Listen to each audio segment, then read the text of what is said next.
In our morning rounds, a closer look at healing after the Boston Marathon bombing. One of the most critically injured survivors is a husband and a grandfather.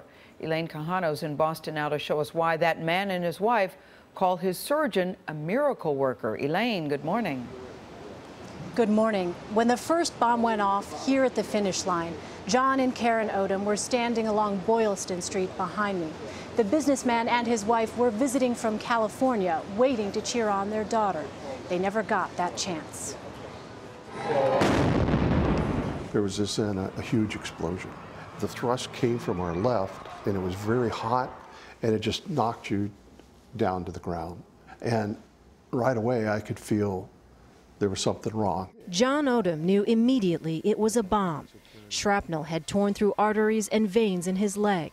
His wife, Karen, tried desperately to help him. I knew we were in terrible trouble and that he was losing too much blood. And our son-in-law appeared at my shoulder, taking his belt off, and secured it on John's leg because he would have bled out right there on the street. I believed at that point in time that was where I was going to die right there.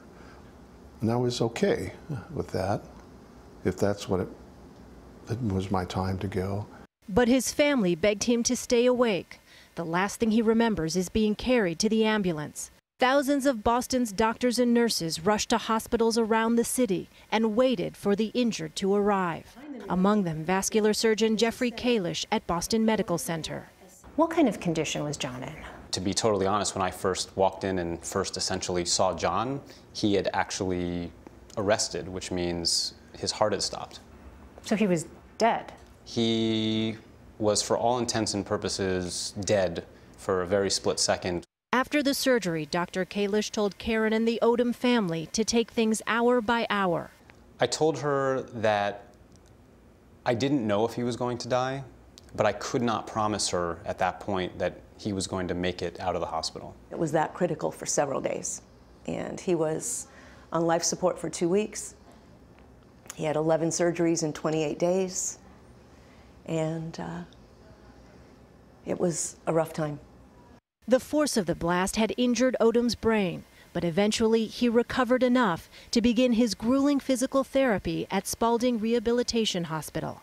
The day you met your physical therapist, she asked you, what are your goals? And I said my goals are to walk, to be able to dance with my wife, and to play golf. I had to learn how to do everything. You know, I had to learn how to go to the bathroom, brush my teeth, comb my hair. Doctors weren't sure if Odom would ever walk again, but his physical therapist, Jessica Gilbert, encouraged him to believe he could.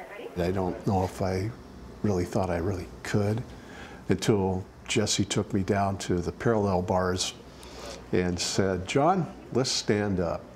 And I knew at that point in time I was going to walk, and there was nothing going to stop me now. John Odom did walk out of that hospital, the last of the Boston bombing patients to go home, and recently checked off one of his other goals, to dance once again with the high school sweetheart he married nearly 50 years ago, and the woman who stood by his side for nearly 5 months of treatment. What was that like, to be able to dance again? Very joyful for me, and couldn't take my eyes off of her as we were dancing. Last week, the Odoms returned to the hospital where Dr. Kalish saved John's life. I personally can't think of a more grave injury with the highest chances of dying at so many points along the way and such an incredible outcome. He definitely ranks as a patient and a situation I will never forget. The Odoms are here today in Boston, reuniting with friends, family, and the people who helped John through his recovery.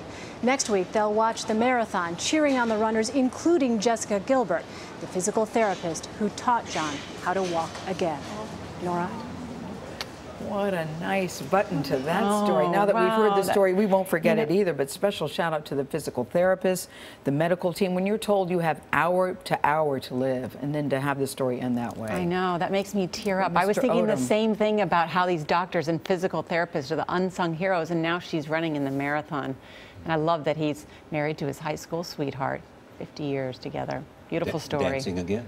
That's beautiful story. Nice. You know, we can't think, we can never forget the 3 victims that were killed in the marathon, but then you see the stories of the people that survived and recovered.